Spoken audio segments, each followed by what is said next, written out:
দেখুন বন্ধুরা, ড্রাগন গাছের শেকড়। ড্রাগন গাছের ক্ষেত্রে শুধু ড্রাগন গাছের গোড়া থেকেই শেকড় হবে আর মাটির নিচে প্রবেশ করবে এমন কোনো কথা নেই। ড্রাগন গাছের কাণ্ডের মাঝখান থেকেও শেকড় হয়। যখনই ওরা কোনো অবলম্বন পায় তখনই ওরা এই রকম শেকড় বার করে সেই অবলম্বনকে জড়িয়ে ধরে বড় হবার চেষ্টা করে।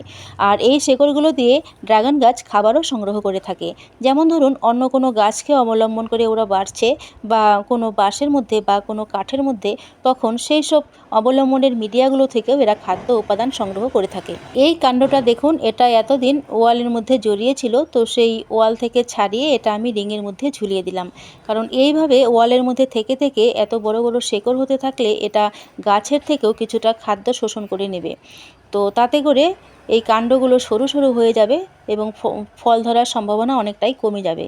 সেই জন্য ড্রাগন গাছকে কোনো অবলম্বন অপেক্ষা এরকম রিংয়ের মধ্যে জড়িয়ে দিলে বা এরকম শেকড় হলে সেগুলো সঙ্গে সঙ্গে কেটে দিলেই গাছের স্বাস্থ্যের ক্ষেত্রে বা ফুল ফল আসার ক্ষেত্রে খুবই সুবিধা হয়।